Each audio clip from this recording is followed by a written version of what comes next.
Iran पर जारियत की है अमेरिका ने और इसराइल ने मिलकर। इसके खित्ते पर क्या असरात मुरतब होंगे, पूरी दुनिया इसकी लपेट में कैसे आ सकती है, यही हमारा मौजू है और इसी पर बात कर रहे हैं। हमारे साथ हमारा पैनल भी मौजूद है और ट्रांसमिशन के इस सिलसिले में हमें रिपब्लिकन रहनुमा साजिद तारड़ साहब अमेरिका से ज्वाइन कर चुके हैं।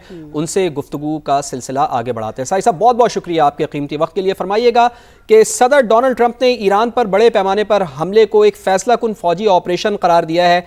आपके ख्याल में इस इक़दाम ने खित्ते में कशीदगी कम की है या फिर मजीद बढ़ा दी है? और ईरान की जानिब से जवाब में ड्रोन और मिसाइल हमलों ने खलीजी खित्ते में खतरा पैदा कर दिया है।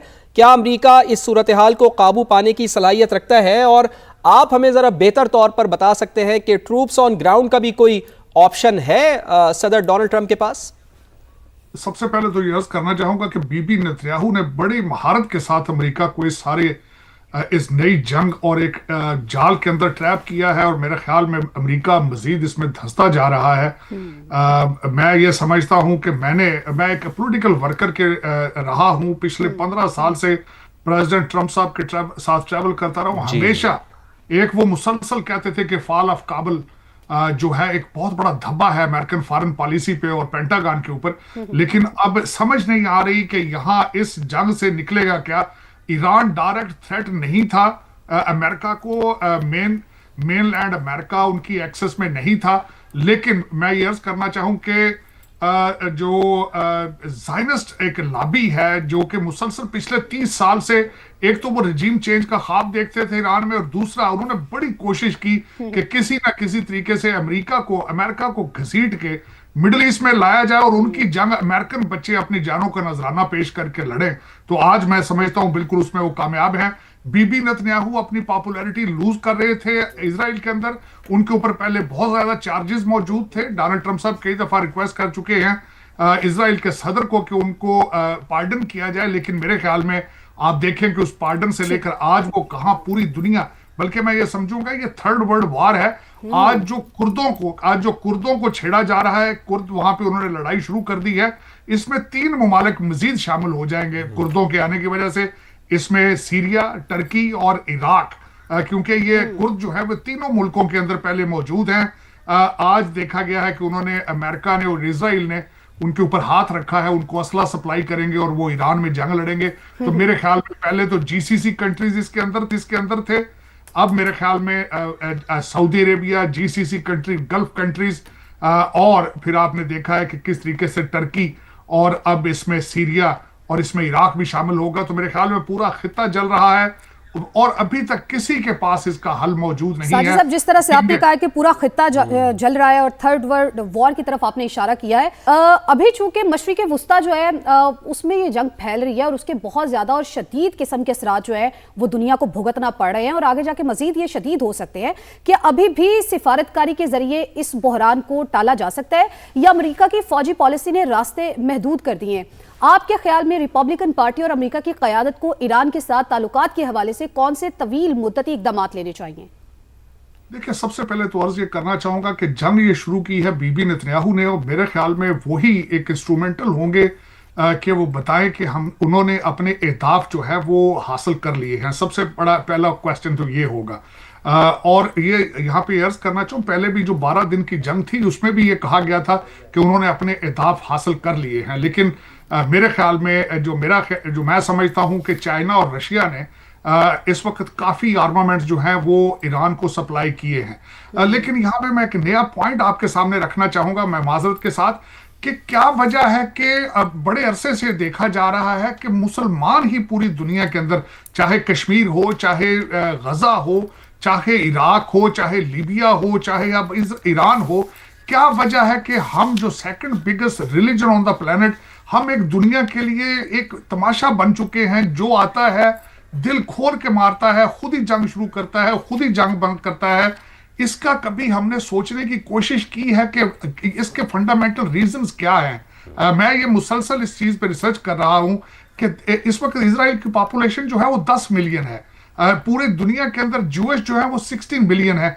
पूरी दुनिया को उन्होंने हॉस्टेज बना रखा है, वही जंगें शुरू करते हैं, वही जंगें खत्म करते हैं। 3.5 लाख नहत्ते मुसलमान जो हैं वो गजा के अंदर दिन दिहाड़े कत्लेआम किया गया है और हम सारे के सारे इंक्लूडिंग माई सेल्फ हम सिर्फ इसके ऊपर कुछ भी लबकुशाई, हार्डली लबकुशाई कर रहे हैं। लेकिन मेरे ख्याल में ये बहुत बड़ा लम्हा फिक्रिया है कि इस जंग को इदाफ, इस डेफिनेशन ऑफ इदाफ क्या होगा, वही चीफ वही डिफाइन करेंगे कि वो क्या चाहते क्या है इस वक्त, और इसके बाद अगला निशाना कौन होगा। अब आर्बिट्रेशन के बारे में जो बात करना चाहूंगा, टर्की और पाकिस्तान, ये दोनों कंट्री एक ऐसे हैं जो मैं समझता हूं इस वक्त अमेरिका के साथ रिलेशनशिप है, लेकिन क्या अमेरिका ये जंग रोकने की सलाहियत रखता है, ये बहुत बड़ा सवाल है।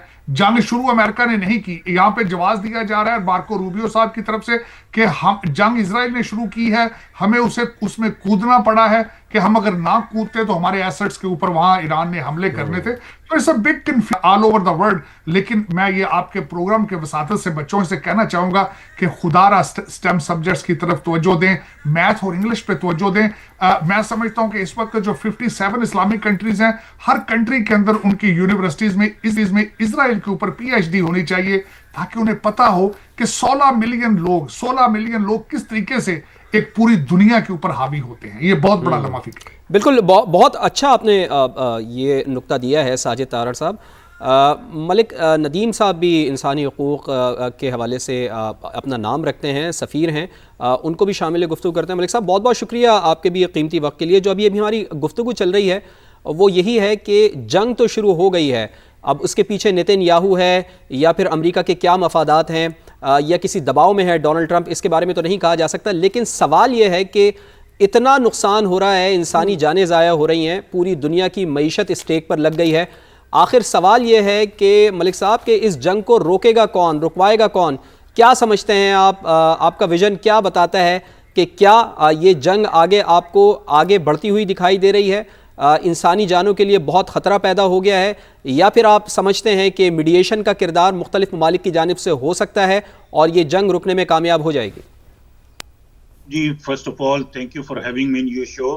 अपने भाई साजिद तारड़ साहब को भी सलाम अर्ज करता हूं।